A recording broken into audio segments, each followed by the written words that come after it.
মামলা নাই, সরকার বলছে যে নিরাপত্তা দিচ্ছে সরকার, তারপরেও তারেক রহমান কেন আসবেন না? আপনি যদি জানেন যে আপনার শত্রু আপনার সামনে দাঁড়িয়ে আছে, সেই শত্রুকে মোকাবেলা করা অনেক বেশি সহজ। যদি আমরা রাষ্ট্র পরিচালনার দায়িত্ব পাই, তাহলে প্রথম 18 মাসে আমরা প্রায় 1 কোটি নতুন কর্মসংস্থান আমরা বাংলাদেশে তৈরি করতে চাই। এই মুহূর্তে বাংলাদেশের রাজনীতিতে আসলে আর কোনো আলাপ নেই, একটা মাত্রই আলাপ, যে নির্বাচনের প্রস্তুতি, রাজনৈতিক দলগুলো কিভাবে দল গুছাচ্ছে, কাকে মনোনয়ন দিচ্ছে, সেই আলাপই জোর আলাপ। কিন্তু সেই সব আলাপ ছাপিয়েও বাংলাদেশের অন্যতম বড় রাজনৈতিক দল বিএনপির নিয়ে বেশ আলাপ চলছে, কারণ এই মুহূর্তে খালেদা জিয়া ভীষণ অসুস্থ, তিনি হাসপাতালে রয়েছেন। তারেক জিয়া দেশে ফিরবেন কিনা, দেশে যদি না ফিরেন বিএনপি নেতৃত্ব কার হাতে যাবে, বিএনপি নতুন রাজনীতির কথা বলছে, সেই রাজনীতিতে আসলে কি আছে, নতুন করে দল গোছানো, দেশ গোছানোর একটা বড় পরিকল্পনা তাদের হাতে রয়েছে, এরকম নানা আলাপ রয়েছে রাজনীতির মাঠে, বিশেষ করে বিএনপিকে কেন্দ্র করে। আজকে আমরা সেই আলাপটি আরেকটু দীর্ঘায়িত, আরেকটু বিস্তারিত করতে চাই। আমাদের সাথে আলোচনায় আজ যুক্ত হচ্ছেন বিএনপি চেয়ারপারসনের উপদেষ্টা জিয়া হায়দার। জিয়া হায়দার, আপনাকে স্বাগত জানাচ্ছি। অনেক ধন্যবাদ আপনাদের স্টুডিওকে আমার ডাকার জন্য। আপনাকে ধন্যবাদ সময় দেওয়ার জন্য।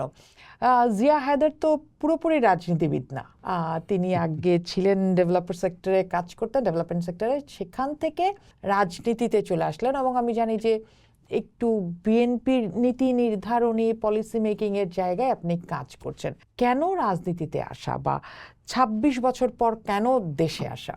তো দেশে ফেরত আসার মূল কারণ হলো আমি আমার 35 বছরের কর্মজীবনে যা শিখেছি, উন্নয়ন সম্পর্কে আমি যা শিখেছি এবং মানুষের ভাগ্য উন্নয়ন সম্পর্কে যা শিখেছি, সেই শিক্ষাটাকে আমি কাজে লাগাতে চাই।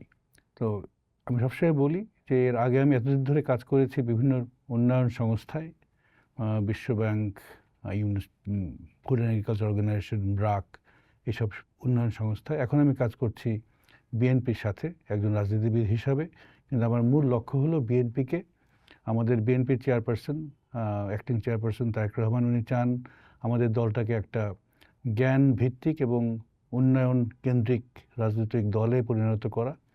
উন্নয়নই হবে আমাদের রাজনীতির ফোরফ্রন্ট, এবং সেই উন্নয়নের কাজে কন্ট্রিবিউট করার জন্যই আমার দেশে ফিরে আসা, যাতে আমি বিএনপির জন্য কাজ করতে পারি। আলাপটা শুরু করতে চাই, খালেদা জিয়ার শারীরিক অবস্থা এখন কেমন?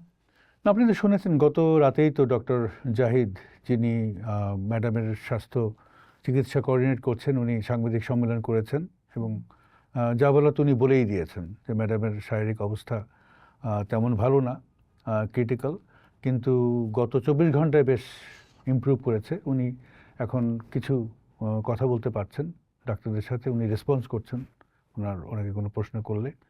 তো ট্রেন্ড ইজ ইমপ্রুভিং, কিন্তু আমি বলবো না যে উনি সুস্থ হয়ে গেছেন, উনি এখনও বেশ অসুস্থ, ওনার অবস্থা বেশ ক্রিটিক্যাল।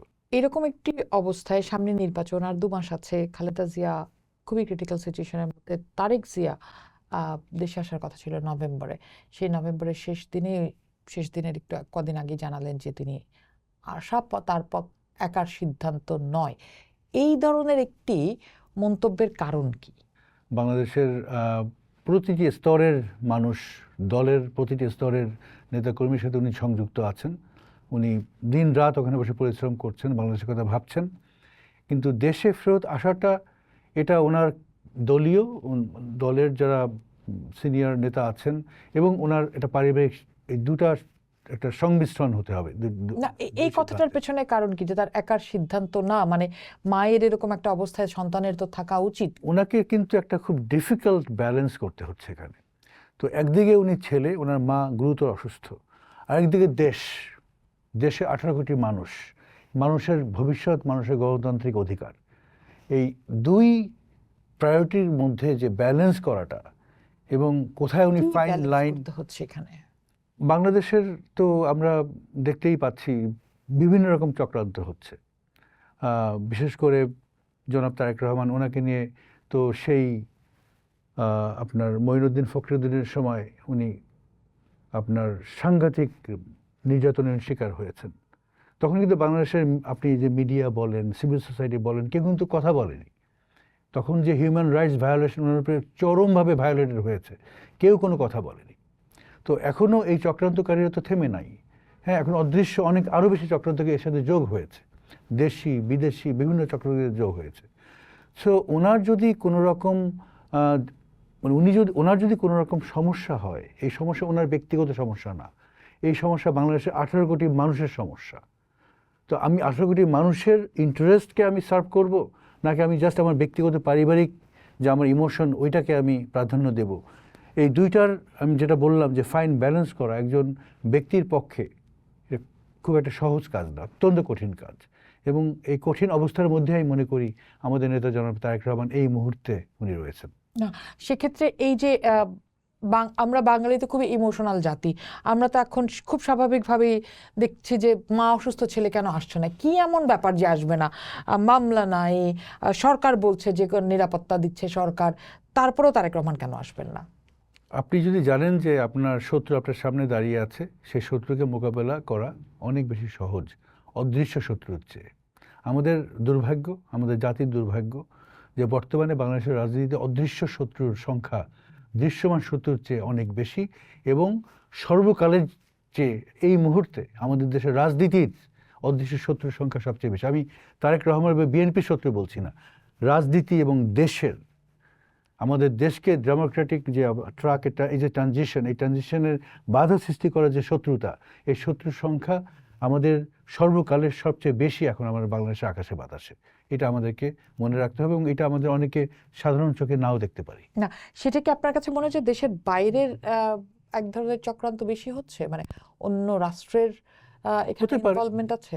হতে পারে, it can be mix up everything. দেশের ভিতরে দেশের বাইরে আমি তো বললামই, অদৃশ্য শত্রু বিভিন্ন রকমের হতে পারে, বিভিন্ন জায়গা থেকে আসতে পারে, বিভিন্ন রকম ইন্টারেস্ট গ্রুপ থাকতে পারে, যারা চায় না বাংলাদেশটা সামনের দিকে আগাক, বাংলাদেশটা একটা মডার্ন, একটা আপনার গ্রোথ সেন্ট্রিক, একটা আপনার মধ্যমায়ের দেশ হিসেবে সামনে এগিয়ে যাক। এটা তো অনেকেই চায় না।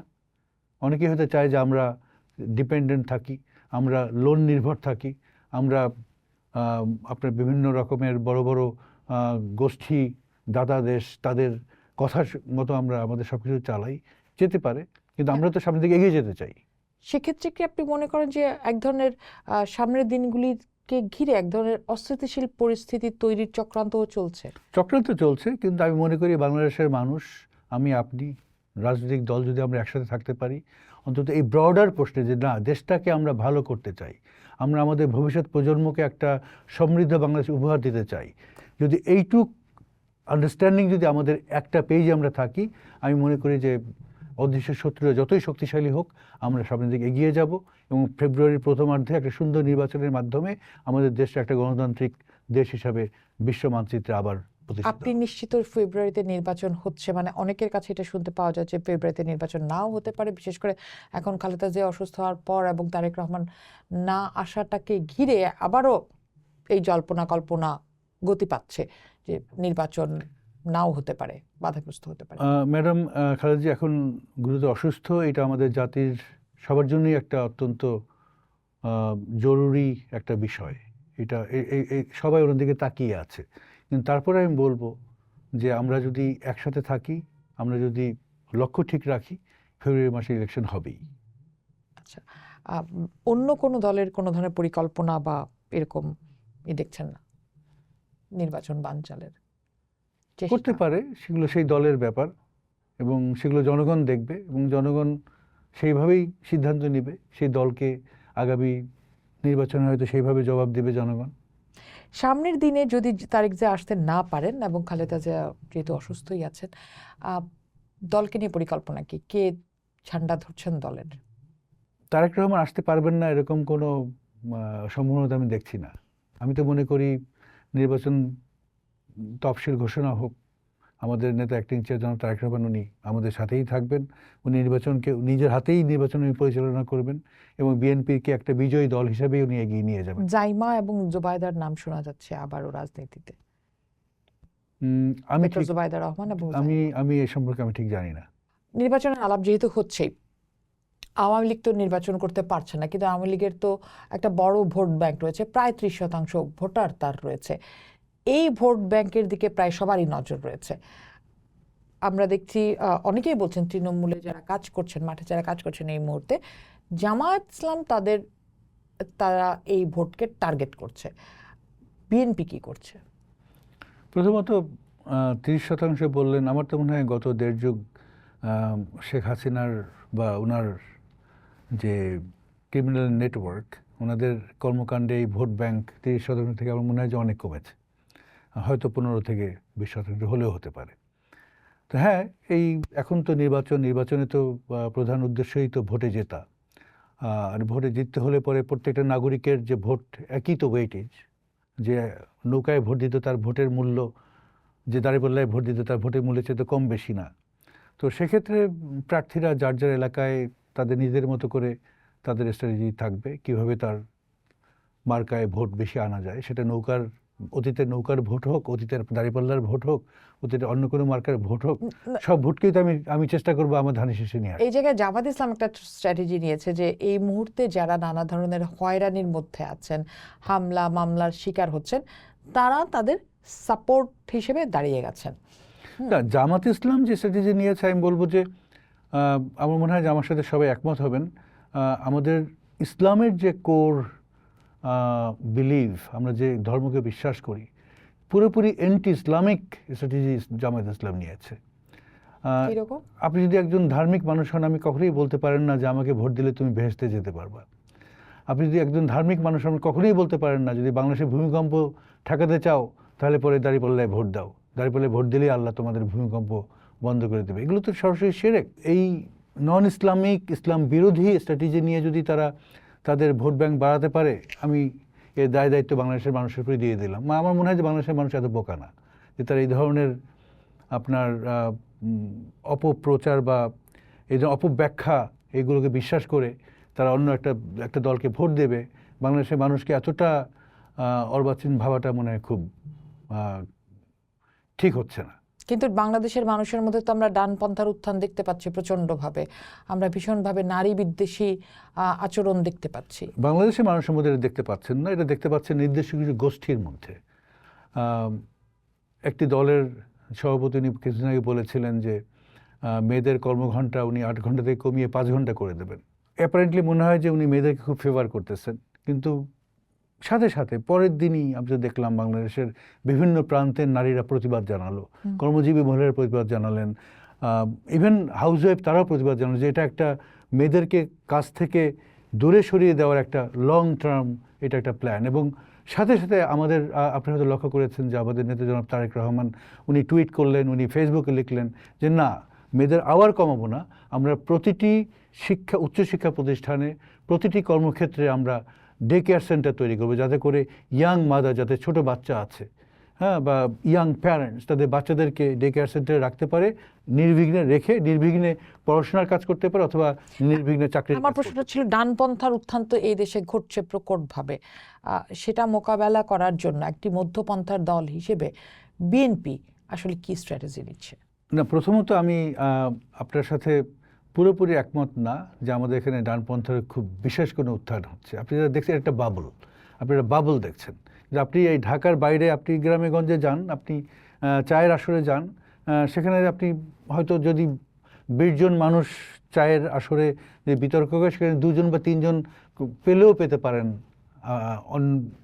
এই এক্সট্রিম যারা কথাবার্তা বলে বা এক্সট্রিম যেটা বলে ডানপন্থার উত্থান ওকে সাপোর্ট করে, আপনি 2-3 জন পাবেন কিনা আমার সন্দেহ আছে। বাংলাদেশের মানুষ ঐতিহাসিকভাবে সাংঘাতিকভাবে সেন্ট্রিক, আমরা সাংঘাতিক ধার্মিক, আমাদের মানুষ, আমরা সাংঘাতিক ধার্মিক, কিন্তু আমরা সেন্ট্রিক, আমরা উদার রাজনীতিতে বিশ্বাস করি, আমরা হিন্দু মুসলমান বৌদ্ধ খ্রিস্টান সবাই একসাথে মিলে মিশে আমরা থাকাটা, এটা আমাদের একটা ঐতিহ্য। তার মানে একটা নতুন বিএনপি, মানে বিএনপি বলতে আমাদের দেশে আমরা যারা আছি আমরা সবসময় ভাবি যে বিএনপি ভীষণ রকমের মাঠের রাজনীতি করে, মানে বিএনপি নেতাকর্মীরা ওই মাঠের রাজনীতিটাই করেন, সেই পুরনো রাজনীতিটাই তারা ধারণ করেন, বহনও করেন।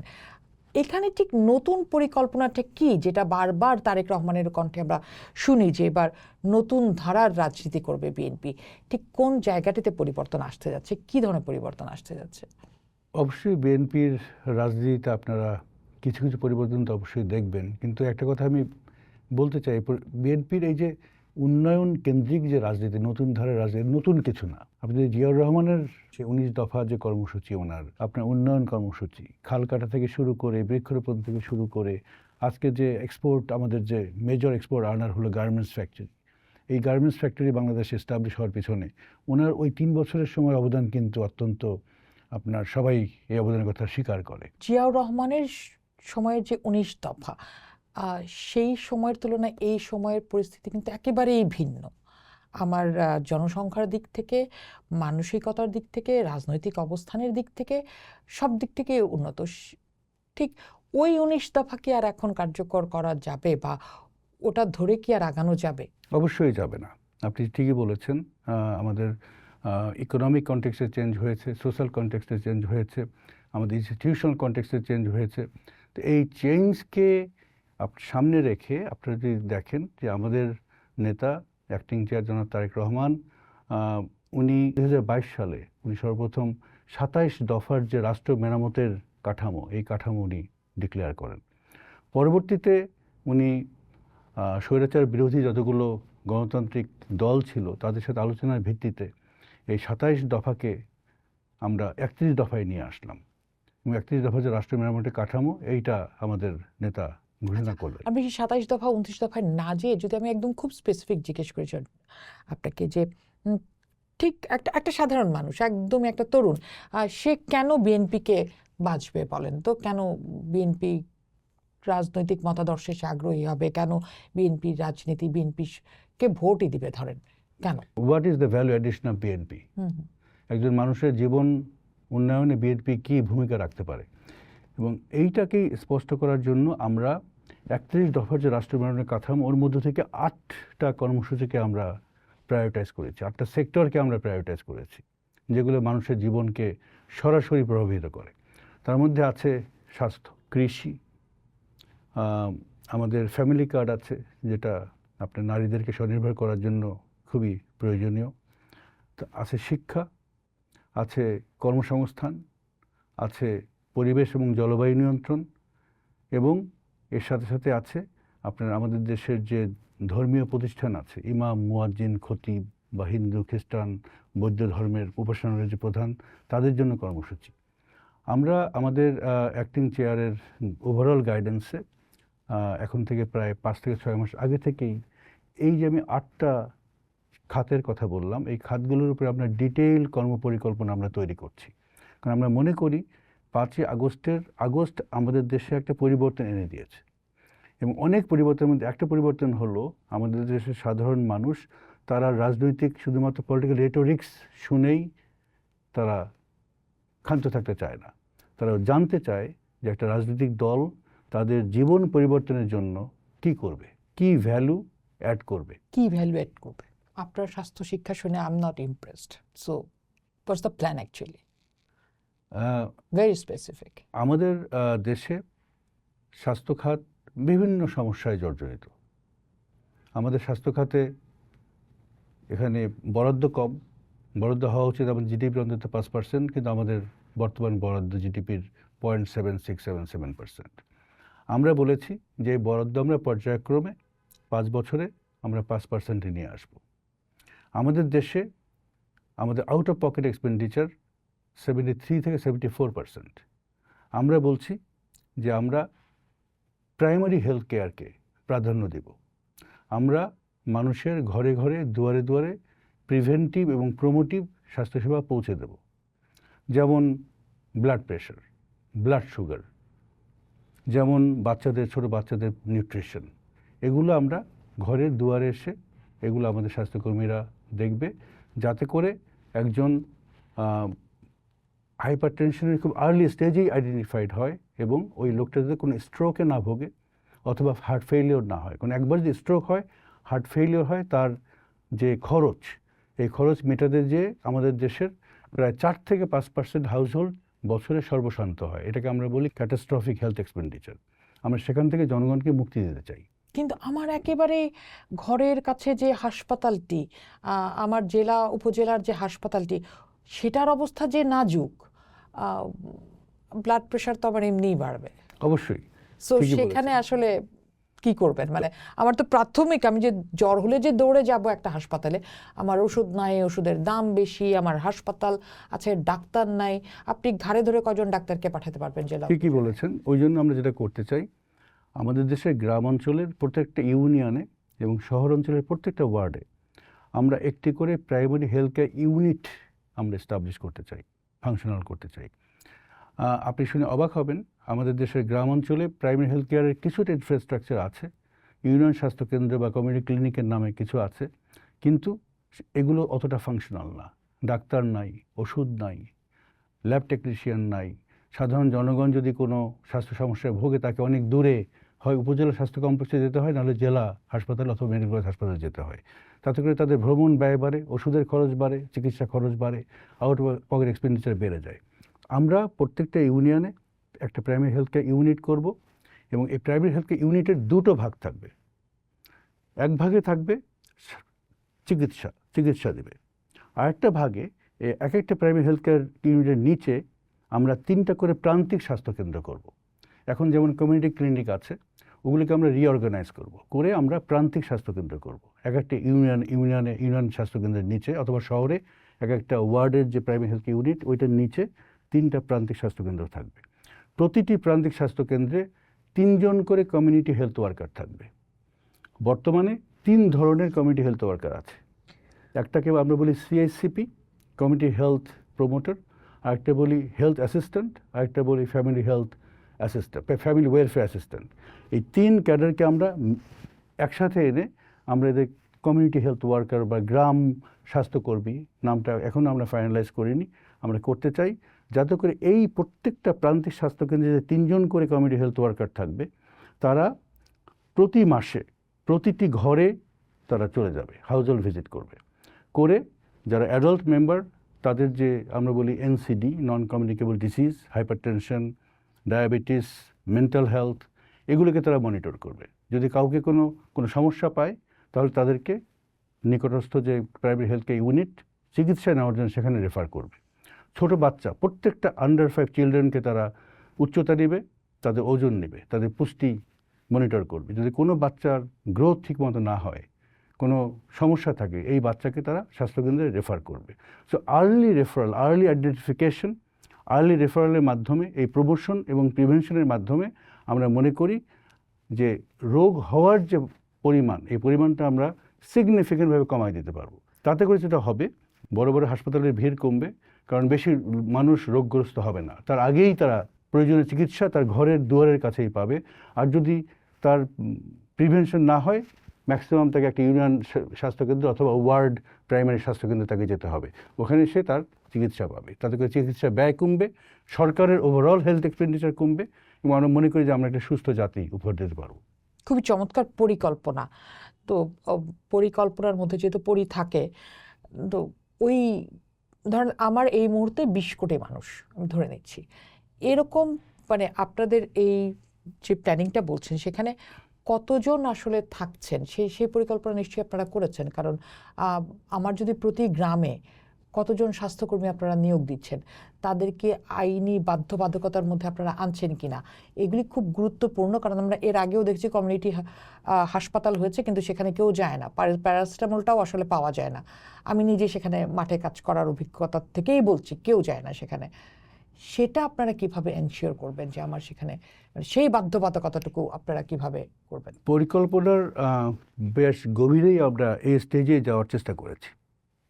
আমরা হিসাব করে দেখেছি যে আমরা যদি বাংলাদেশের গ্রাম অঞ্চলের প্রতিটি ইউনিয়ন একটি করে প্রাইমারি হেলথ কেয়ার ইউনিট করতে চাই, এবং প্রতিটি প্রাইমারি হেলথ কেয়ার ইউনিটের নিচে 3টে করে প্রান্তিক স্বাস্থ্যকেন্দ্র করতে চাই, এবং প্রতিটি প্রান্তিক স্বাস্থ্যকেন্দ্রের নিচে 3 জন করে কমিউনিটি হেলথ ওয়ার্কার আমরা যদি দিতে চাই, বর্তমানে যে টাকা, এবং শহরেও যদি আমরা একই স্ট্রাকচার করতে চাই, তাহলে পরে বর্তমানে যে আমাদের যে বাজেট অ্যালোকেশন আছে প্রাইমারি হেলথ কেয়ারের জন্য, তার চেয়ে আমাদের বছরে 20 থেকে 24 হাজার কোটি টাকা বেশি লাগবে।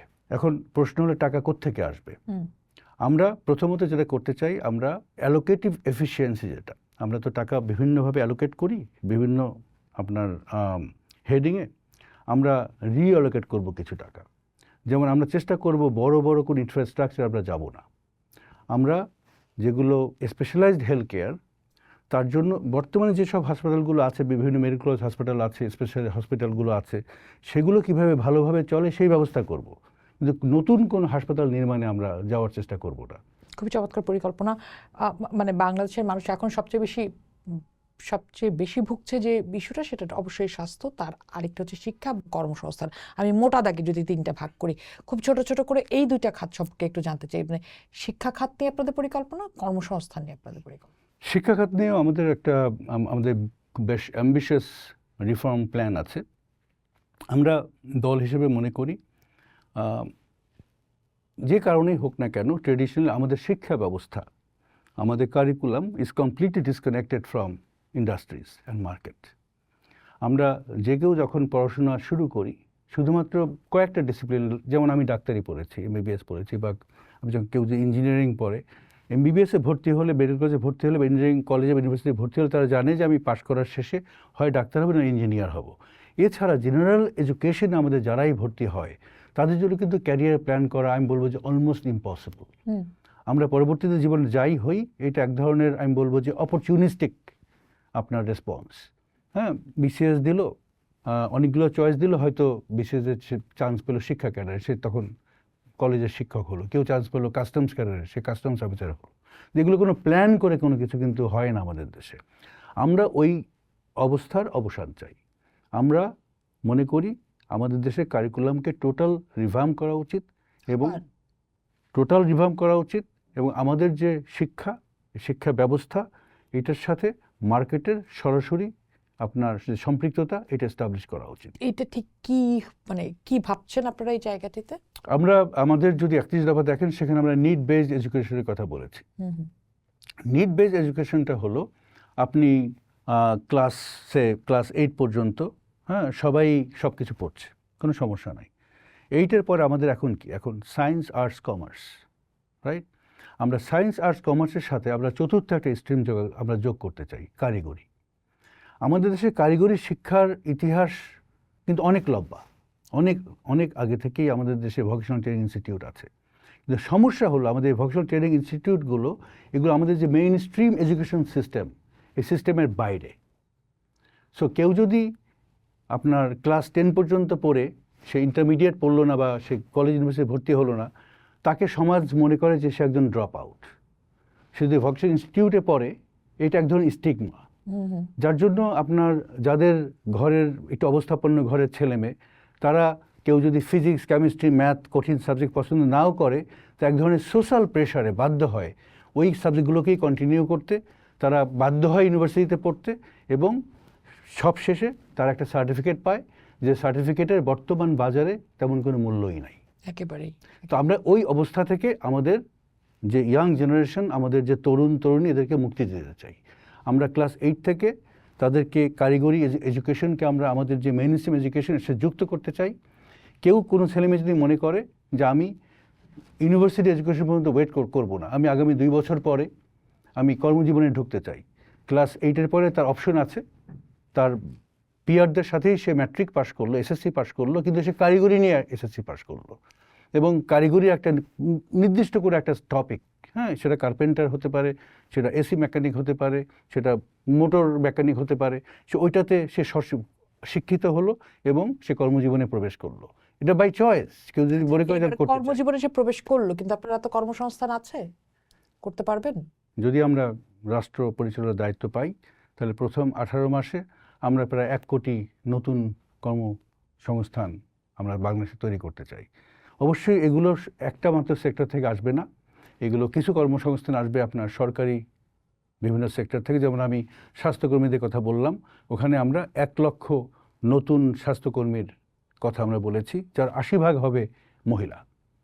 তো এটা হলো স্বাস্থ্য সেক্টরের কথা। আমরা 25 কোটি বৃক্ষরোপণ করতে চাই 5 বছরে। আমরা মনে করি এই বৃক্ষরোপণের মাধ্যমে আমরা গ্রামীণ মহিলাদের জন্য আমরা কর্মসংস্থান তৈরি করতে পারবো, অনেক কর্মসংস্থান তৈরি করতে পারবো। আমরা 1 ভিলেজ 1 প্রোডাক্ট আমরা বলছি। আমরা বাংলাদেশের যত কুটির শিল্প আছে, আর্টিসান আছে, আমরা তাদের যে অতীত গৌরব, এটাকে ফেরত আনতে চাই। আমরা যে কুটির শিল্প, যারা কারিগর, তাদের স্কিল ডেভেলপমেন্ট করতে চাই, তাদেরকে আমরা ফাইন্যান্সিং সুবিধা দিতে চাই, তাদেরকে আমরা নতুন ডিজাইনের সাপোর্ট দিতে চাই, তাদের যে প্রোডাক্ট যাই তারা তৈরি করুক ডিজিটাল মার্কেটিংয়ের মাধ্যমে, যেমন আলিবাবা, আমাজন, এদের মাধ্যমে এদেরকে আমরা মার্কেটের সাথে ইন্টিগ্রেট করতে চাই। শুধু লোকাল মার্কেট না, তা ইন্টারন্যাশনাল মার্কেটে যারা যেতে পারে। আমরা চাই বাংলাদেশ ভবিষ্যতে কুটির শিল্পের একটা গ্লোবাল হাব হবে। তো এগুলোর মাধ্যমে আমরা formal sector employment, informal sector employment, self employment এবং ওভারসিজ এমপ্লয়মেন্ট, আমরা বেশ কিছু ক্যান্ডিডেট কান্ট্রি আমরা আইডেন্টিফাই করেছি কোথায় কোথায় বাংলাদেশের শ্রমিকরা বেশি যাচ্ছে। এই শ্রমিকদের স্কিল ডেভেলপমেন্টের মাধ্যমে আমরা হায়ার স্কিলড লেবার বা হায়ার স্কিলড ওয়ার্কার আমরা এক্সপোর্ট করতে চাই।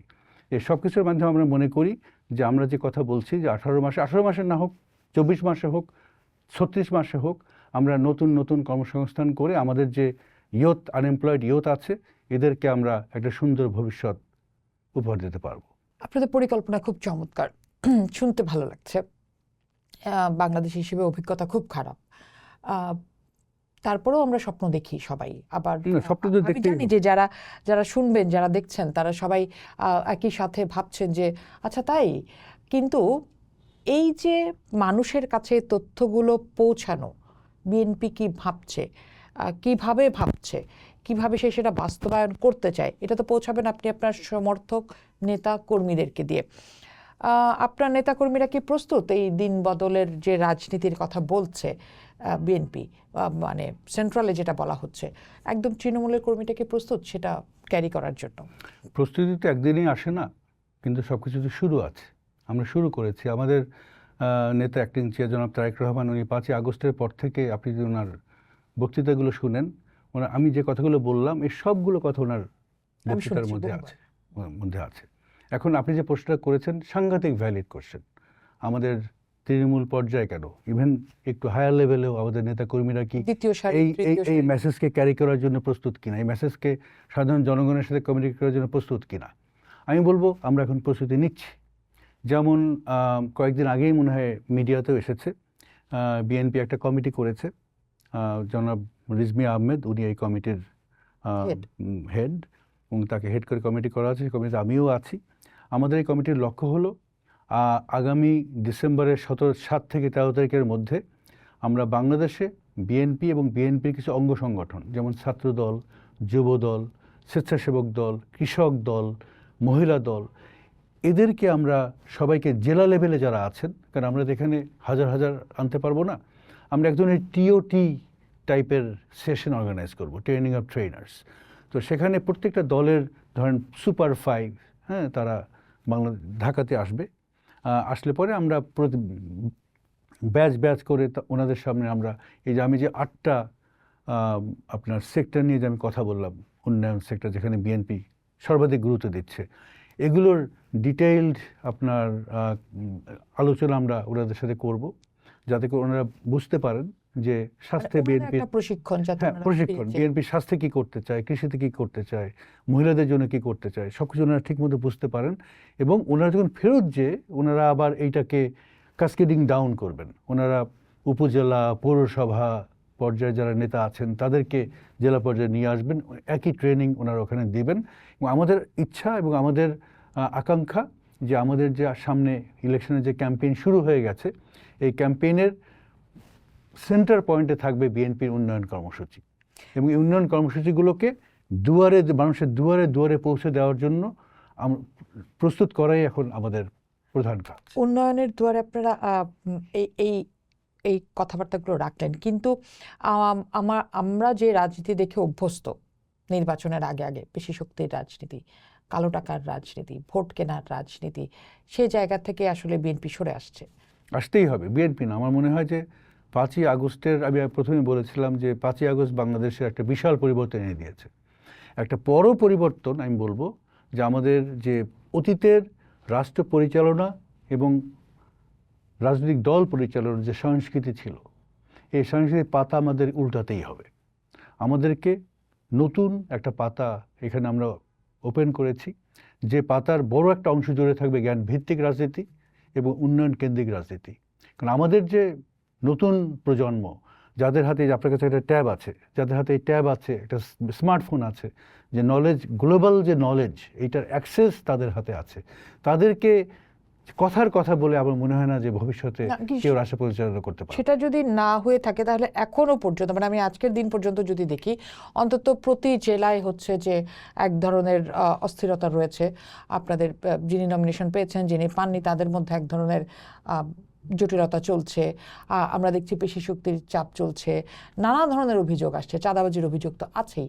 তাহলে স্রেফ 2 মাস দূরে দাঁড়িয়ে আপনি এত বড় স্বপ্ন কিভাবে দেখছেন? পরিবর্তন তো, we are not talking about revolution. Revolution করে পরিবর্তন, এটা আমাদের করতে ইভলিউশন। ইভলিউশন কিন্তু একটু ধীরে ধীরে হয়, রেভলিউশন হয় এক রাতের মধ্যে, কিন্তু ইভলভ এক রাতে হয় না, ইভলভ করতে একটু সময় লাগে। তো আমরা যে উন্নয়ন কেন্দ্রিক রাজনীতির কথা বলছি বা জ্ঞানভিত্তিক রাজনীতির কথা বলছি, বলা শুরু হয়েছে, মানুষ এ নিয়ে কথা বলছে। এই যে আপনি এখন কথা বলছি, আমি মনে করি যে কিছুদিনের মধ্যে এই কথা গ্রাম পর্যায়ে মানুষ বলবে। তখন এখন যে অস্থিরতা দেখছেন, এই অস্থিরতা একটা সময় আসবে যখন অস্থিরতা থাকবে না। মানুষ বুঝবে যে এই অস্থির রাজনীতি করে বাংলাদেশকে আসলে আমরা খুব বেশি দূর এগিয়ে নিয়ে যেতে পারবো না। আর আপনি ওই প্রার্থীদের কথা বললেন, গত 14 বছর তো আমাদের দেশে গণতন্ত্র আটকে ছিল। এটা হলো আপনার একটা প্রবাহমান নদীর পানিকে আটকে দেওয়া, পানি আটকা ছিল। সে আটকা পড়া পানির মধ্যে পানি নষ্ট হয়ে গেছে, পানিতে কোথাও পচন ধরেছে। এখন এই পচনগুলো, নষ্ট পানিকে যদি আমি সরাতে চাই, আমাকে তো ওই যে বাঁধ আটকে রেখেছিল, 5ই আগস্ট বাঁধ সরে গিয়েছে, কিন্তু বাঁধ যদি আমরা পুরোপুরি সরাতে চাই, আমাদের একটা সুন্দর নির্বাচন দরকার এবং আমাদের দেশটাকে একটা গণতান্ত্রিক ট্র্যাকে ফেরত আনা দরকার। যদি আমরা গণতান্ত্রিক একটা ট্র্যাকে ফেরত আনতে পারি, আমি মনে করি ধীরে ধীরে মানুষের মধ্যে থেকে অস্থিরতা কমবে, মানুষের মধ্যে একটা রিজনেবল এক্সপেকটেশন ডেভেলপ করবে এবং দেশকে সামনে এগিয়ে নেওয়ার মতো আমার মনে হয় সবাই কাজ করবে। আমি পজিটিভ রাজনীতিতে বিশ্বাস করি। বিএনপি এই মুহূর্তে পরিবর্তনের রাজনীতি করছে, জ্ঞানভিত্তিক রাজনীতি করার চেষ্টা করতে চায়, কিন্তু বিএনপির সাথে অন্য যে রাজনৈতিক দলগুলো আছে তাদের মধ্যেও আমরা দেখি, বা বিএনপির মধ্যেও আমরা দেখি যে ঘৃণার রাজনীতির চর্চা তো শেষ হয়নি, বা আমরা যদি বলি ট্যাগিং এর রাজনীতি, সেটা তো সরে যায়নি। তাহলে কোথায় পরিবর্তন আসলো, কিভাবে পরিবর্তন আসলো? পরিবর্তন আমরা সূচনা করেছি। আমি একবারে বলিনি যে পরিবর্তন কমপ্লিট, প্রসেসটা কমপ্লিট হয়েছে। আমরা প্রসেস শুরু করেছি। আমরা মনে করি যে অন্তত বিএনপির কথা বলতে পারি যে এই নির্বাচনে আপনারা দেখবেন, আমাদের ক্যাম্পেইনের মধ্যেই দেখবেন একটা গুণগত একটা প্যারাডিম শিফট। না, আপনাদের অনেক নেতাদের মধ্যেও আমরা দেখি সেই ঘৃণার বাক্যের ব্যবহার। কমে যাবে, একটু সময় দেন, এটা কমে যাবে। যখন ওনারা দেখবেন যে ওনাদের ওই ঘৃণার বাক্য ছাড়াও অনেক কিছু বলার আছে, যে কথা বললে পরে সাধারণ মানুষ খুশি হয়, সাধারণ মানুষের অন্তরের কথাগুলো যখন ওনারা বলতে শুরু করবেন, তখন ঘৃণা এবং তার ঘৃণার যে রেসিপ্রোকাল, ওই ব্যাপারটা কমে যাবে। অন্য রাজনীতি যারা করে, যে কথা আপনি বললেন, হ্যাঁ তারা ট্যাগিংয়ের রাজনীতি করে, তারা নেগেটিভ ক্যাম্পেইন, নেগেটিভ রাজনীতি করে, সত্যি কথা। জনগণ সিদ্ধান্ত নেবে। ফেব্রুয়ারিতে যে সাধারণ নির্বাচন হচ্ছে, জনগণই এই নেগেটিভ রাজনীতির জবাব দেবে। তখন জনগণের জবাব যদি না হয় তাদের জন্য, তাহলে সেটা না হিসেবেই ভবিষ্যতে কাজ করবে। আচ্ছা, যেহেতু না প্রসঙ্গেই আসলাম আমরা, গণভোট একটা বড় ফ্যাক্টর এখানে। সেই গণভোটে হ্যাঁ না প্রশ্ন তো থাকছেই। এই মুহূর্তে বিএনপি এই গণভোট নিয়ে তার যে ভোটার বা সমর্থক, তাদের কাছে কি ধরনের প্রচার চালাচ্ছে, যেহেতু আপনাদেরই চাহিদা মতো নির্বাচনের দিনই গণভোট হতে যাচ্ছে? না, বিএনপির প্রচারটা হবে মূলত ধানের শীষ কেন্দ্রিক। বিএনপি প্রচারের মূল প্রতিপাদ্য বিষয়ই যে ধানের শীষের ক্যান্ডিডেটকে তোমরা ভোট দাও, বিপুলভাবে ভোট দিয়ে বিজয়ী করে নিয়ে আসো, যাতে আমরা। কিন্তু গণভোটের কি হবে? এটা জনগণ তো, আপনারা এই যে আপনার কমিশন ছিল, কমিশনের নামটা কি? ঐক্যমত্য কমিশন। তো এই কমিশনের কথা তো জনগণ বিভিন্নভাবে শুনছে, আপনাদের মাধ্যমে শুনছে, মিডিয়ার মাধ্যমে শুনছে, হ্যাঁ, তা আলোচনা করছে গ্রামে। বুঝতে পারছে এই 4টা টপিকের হ্যাঁ না। মানুষ যতটুকু বুঝবে, গণভোটের আউটকামটা ঠিক সেরকমই হবে। আমার মনে হয় না যে দল হিসাবে। না, এটা তো রাজনৈতিক দলেরও দায়িত্ব, এটা তো রাজনৈতিক রাজনৈতিক দলের দায়িত্ব। আমরা যেসব ব্যাপারে ঐক্যমত্য প্রকাশ করেছি, সেগুলো নিয়ে কথা বলবো। যেগুলো ব্যাপারে আমাদের ঐক্যমত্য আমরা প্রকাশ করিনি, জনগণও জানবে যে আমার দল কোন ব্যাপারগুলোতে একমত না, এবং তার রিফ্লেকশন অবশ্যই গণভোটে আসবে। আর সেই রিফ্লেকশন যদি ভালো না হয়, সামনের রাজনীতিতে আপনারা ভালোর কথা বলছেন, পরিবর্তনের রাজনীতির কথা বলছেন, কিন্তু এই জায়গাটাতে তো আপনারা খুব একটা পরিষ্কার হচ্ছেন না যে এই পরিবর্তনটা আসলে শেষ পর্যন্ত আপনারা করতে চান কিনা। কারণ না, এটা এই তো আপনাকে গণভোট যে জনগণের আদলে করা, যে এটা কারণে করা, জুলাই সনদের যে জন্য এটা তো আপনার জনগণের কাছে ছেড়ে দিতে হবে। এটা জনগণ যদি হ্যাঁকে জয়যুক্ত করে তাহলে বিএনপি দল হিসাবে হ্যাঁর পক্ষে থাকবে, জনগণ যদি নাকে জয়যুক্ত করে তখন বিএনপি রাজনৈতিক দল হিসেবে নায়ের পক্ষে থাকবে। তা আমরা জনগণের কাছে এগুলো ছেড়ে দেই না। দল হিসেবে আমাদের কেন সিদ্ধান্ত নিতে হবে? জনগণ বলুক যে তারা হ্যাঁ বা না এই বিভিন্ন বিষয়ে। না, জনগণ তো অবশ্যই সিদ্ধান্ত নেবে, কিন্তু এই জিনিসগুলো আসলে কি আছে, এই 4টা ক্লজ আসলে কি, সেটা বোঝানোর দায়িত্ব তো রাজনৈতিক দলেরই। কারণ যে 4টা জায়গার কথা বলা হচ্ছিল যে নির্বাচন কমিশন, রাজনৈতিক দল, মিডিয়া, এরা বোঝাবে, তো সেখান তো একটা স্টেক হোল্ডার তো আপনারাও, তাহলে আপনারা কেন বোঝাচ্ছেন না বা কেন বলবেন না? না, এগুলো আমরা বোঝাচ্ছি, কিন্তু আমাদের আমি যা বললাম, আমাদের নির্বাচনী প্রচারণার মূল প্রতিপাদ্য বিষয়ই হবে আমাদের, আমরা যদি সরকার পরিচালনার দায়িত্ব পাই তাহলে পরে আপনার আমার মধ্যে যে সাধারণ মানুষ, তাদের জীবনে কি পরিবর্তন আসবে, এগুলোই আমরা আসলে আমাদের প্রচারণার মূল বিষয় হিসেবে রাখতে চাই। আচ্ছা, মানুষের জীবনে কি পরিবর্তন আসবে আপনারা বলছেন তো, কিন্তু অর্থনৈতিক অবস্থা বাংলাদেশের এই মুহূর্তে যথেষ্টই খারাপ। অন্তত আগের সরকারের তুলনায় হয়তো কিছুটা ভালো হয়েছে, কিন্তু খুব ভালো স্টেবল অবস্থায় আমরা নেই। আমাদের মূল্যস্ফীতির দিকে যদি তাকাই, আমরা ভয়াবহ অবস্থা। বিএনপি এই জায়গাটিতে কি করতে যাচ্ছে?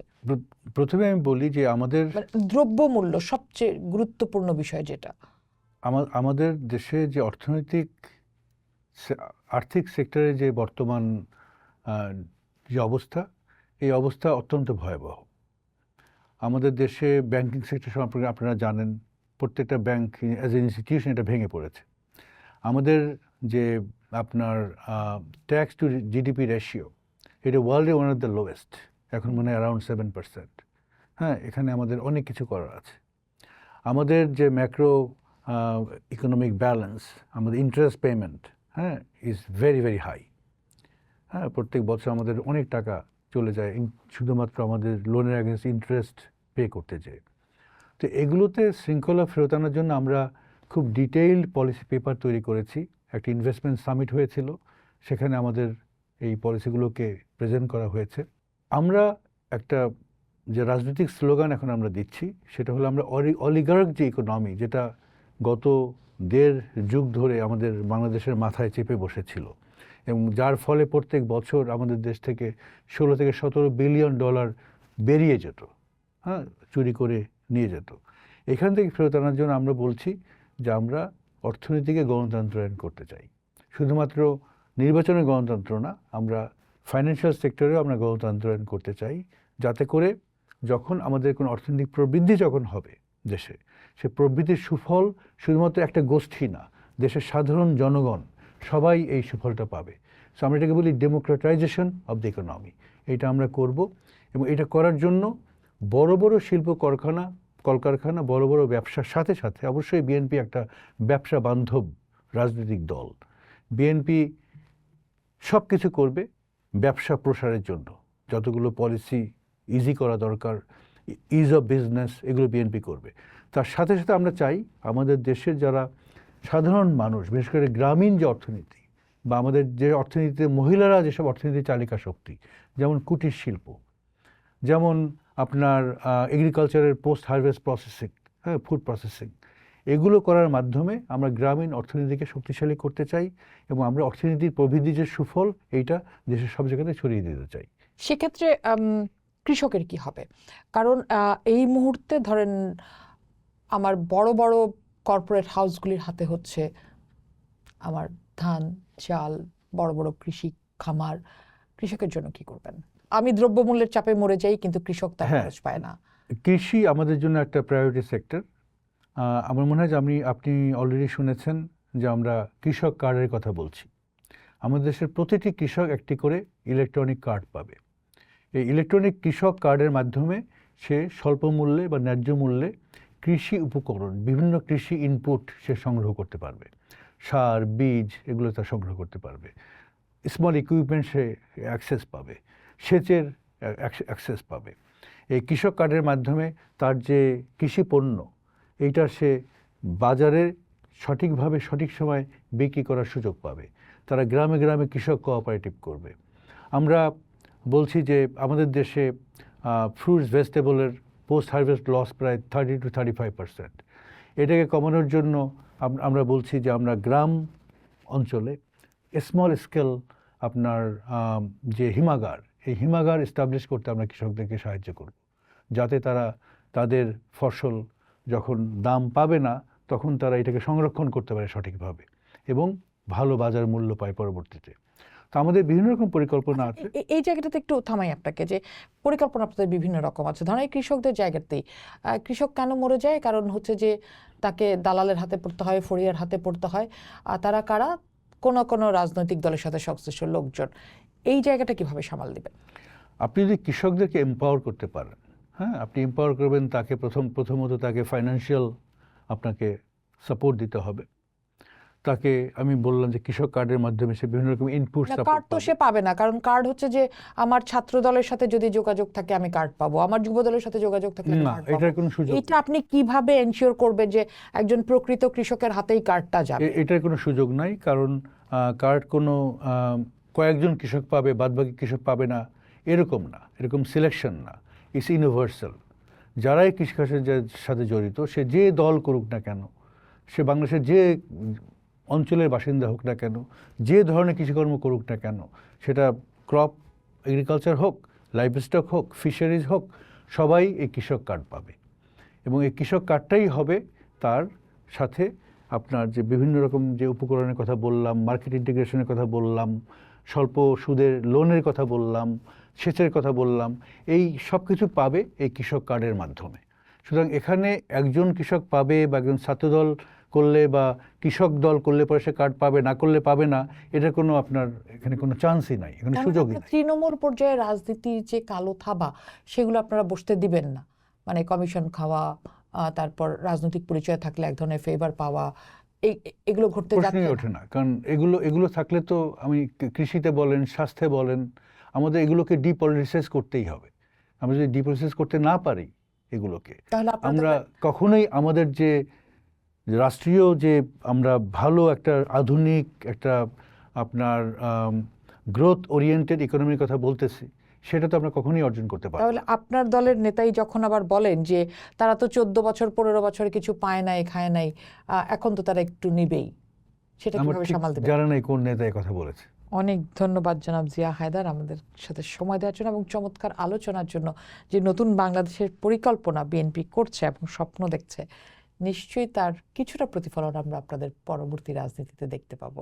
আপনাকে অনেক ধন্যবাদ ফারহানা, আমি ভীষণ গ্ল্যাড যে আপনাদের আসতে পেরেছি বা আপনার সাথে কথা বলতে পারলাম। একটা নতুন বাংলাদেশ করতে চায় প্রায় সব রাজনৈতিক দল, সেই প্রতিশ্রুতি দিচ্ছে না। নির্বাচন সামনে থাকলে তো আসলে সেই প্রতিশ্রুতি আমরা বরাবরের মতো পেয়েই থাকি, কিন্তু এবার একটা শব্দ খুব বেশি আসছে, সেটি হচ্ছে নতুন নতুন রাজনীতি, নতুন বাংলাদেশ। আমরা যারা সাধারণ মানুষ, ভোটার, আমরাও তাকিয়ে আছি সেই নতুন বাংলাদেশ দেখার জন্য, নতুন রাজনীতি দেখার জন্য। পোস্ট দেখুন, ভাবুন, করুন, পোস্টের সাথেই থাকুন।